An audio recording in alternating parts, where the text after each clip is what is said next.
So choosing wing foil equipment can sound like a complex task at the beginning because there are many specs, but you don't need to know them all.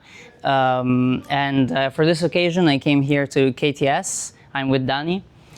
And hello everybody. Thanks for sharing. Here there is a lot of stuff that we can take a look at. So basically the basic principles that you need to follow for choosing your gears is that you want a big board, a big foil, and a slightly big wing. And how long has it been that you had this shop? So basically start KTS in 2002. So it's about 24 years now. Start with kite surfing and jump into wing foiling straight from the beginning. So here we are with all selection. So you can pick it up wherever you need.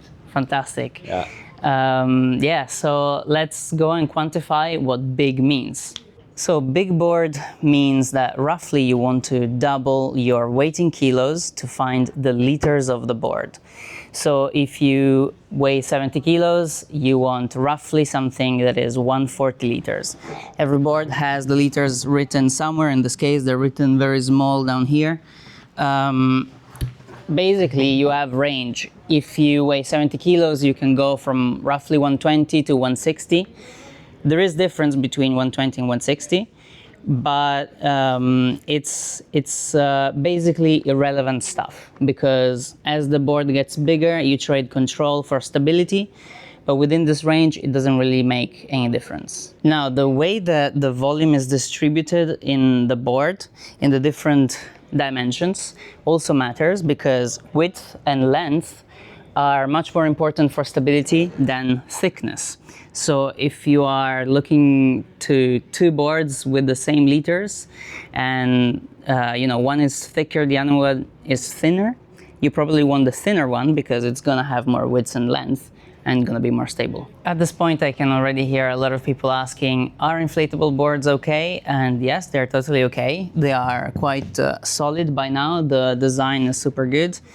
And they also have the plus that they're soft, so if you hit them, you don't hurt yourself. But they tend to be a bit more unstable, so when you go for an inflatable, just be more generous with the volume. Then a big foil, and the foil is made of mast and plane. And the plane is made of front wing, fuselage, and stabilizer. And the main thing we care about is the surface area of the front wing. I'm just gonna take one front wing, and the perfect size for everyone is 1800. Yes, for every rider of every weight, 1800 is good, or more. This is centimeters squared. And 1800 or more works fine. I've seen up to 2400. I've used that with kids, and it was fine. You know, they're light, but it's just totally fine. But watch out for foils that are a little bit too old. For example, in the first year of developing the sport, the state of the performance of foils was not maybe as good as today. And I tried some old beginner foils which were not very friendly. It was hard to make them take off and they were not very stable. So if you're looking to buy something, I'm gonna give you a threshold, let's say from 2024 onwards, it's good. But if you're looking to buy something that was produced before, be careful, maybe ask some advanced rider to check it and tell you if it's good or ask around for opinion. Then another thing that I have to mention at this point is that a lot of people start playing the game of I want to buy slightly more advanced equipment so that I don't have to change it too soon. And that's just purely for saving money, but that doesn't really make too much sense because sure, if you already have experience in other sailing sports and especially if you are very fit, then you can take up the challenge of learning with smaller equipment. But there's another game that you can play which is much better and probably saves you more money, which is buy secondhand stuff for very cheap prices. Stuff that people have in their garage and they just want to get rid of, even if it's in bad conditions, because boards and foils do last for quite a while, even if they're all scratched up. And this conversation brings me to the last size in foil that we care about, which is mast height. And basically, the shorter, the more friendly for beginners. But in this realm, the conversation we were saying earlier, that you can go for something slightly more advanced at the beginning to not change it too soon, actually works, because the advantages of a small mast are just so small, and you're gonna have to change it so soon that basically you want already to get the right length of the mast, let's say.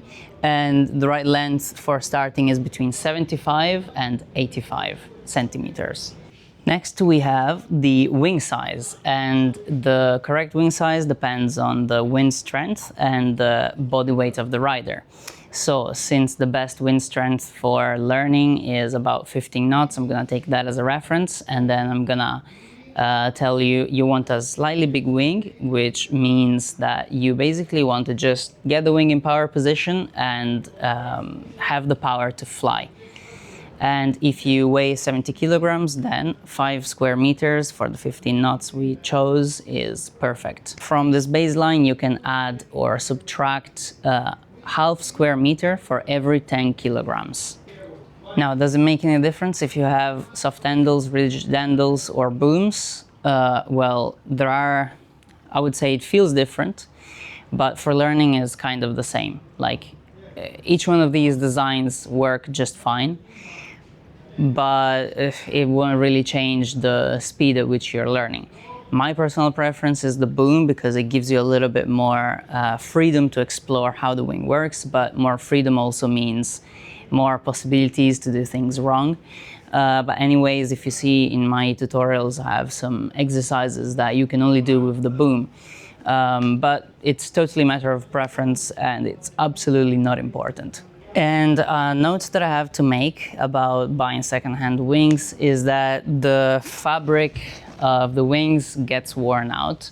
Wings have quite a limited lifespan. It's not like board and foil, which can last for a lot of years. So I have this wing here, which is quite worn out, and I want to show you the fabric looks, faded, and this is what you care about, the fabric of the leading edge, because the canopy, sure, can be, let's say, very floppy, but the part that explodes is this, the leading edge. So if you buy a second-hand wing that is very worn out, just make sure that you don't buy something that is like that. Or maybe if you do, make sure that it's for very low price. Instead, I'm gonna show you a completely new wing that looks like, shiny, and the material feels completely new. So that's it for the main parts, but following we have a whole bunch of accessories, and I'm gonna start from helmet and impact vest, which I would say they're mandatory, because one day, sooner or later, they will save you from a bad hit, and you'll think that you'd always put them on. Then we have leashes, and leashes can be a pain in the ass, and everyone has their preferred configuration, so I'm going to tell you the options so you can choose for yourself. We have straight leashes, and we have coil leashes. Either of these two you can have either for the ankle with a belt for the waist, or for the wrist. You're gonna need a leash for the board and one for the wing, and you can choose a combination of these however you like. For example, board with a coil to the ankle and wing with a straight line to the belt, or maybe wing with a coil to the belt, or with a straight line to the wrist. You can, do whatever you like. And basically the difference is this, that straight lines are less cumbersome. They don't feel like they get in your way too much, like coils do, but they don't stretch as much. And especially for a board, if you have a straight line leash, but even with a coil, when the board goes and it comes back with a certain speed. So careful with that. Belt leashes are my favorite. Putting the wing to the belt to the waist is probably my favorite option, because if you have your wrist free, you can swim on the board much more easily. So for example, if you have to pass some waves, you can swim more easily. But then you're gonna have to put the board to the ankle, and having the board to the ankle, whether it's straight line or coil, is always going to be a little bit in the way, is going to bother you. So perhaps one of the best ways, which is what I see most schools do, I'm not sure, but who knows, it depends what schools I've seen, right? But board with a coil leash to the belt and the wing to the wrist. You could put both on the belt, but then you have both of your pieces of equipment tied to one belt that if you lose everything. So you kind of need to trust the belt really much for doing that. Anyways, there are some belts that are reliable, like this one. I would do it with this one. It's new, the Velcro still holds really well. But you know the risk. Then you need a pump to inflate your wing, and you have to just make sure that you have the right adapter for the valve that you have. There are many different types of valves in the market, so you just want to make sure that you find the right attachment. And something that's really important about inflating your wing is to find the correct pressure. And normally you can go and squeeze the wing, but it's not very reliable, let's say.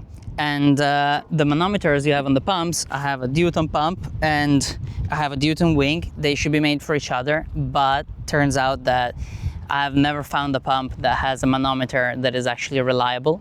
But I now found this, which it's quite small compared to this, easily transportable. It does the job on its own. You don't have to, go through the pumping, and it's quite quick.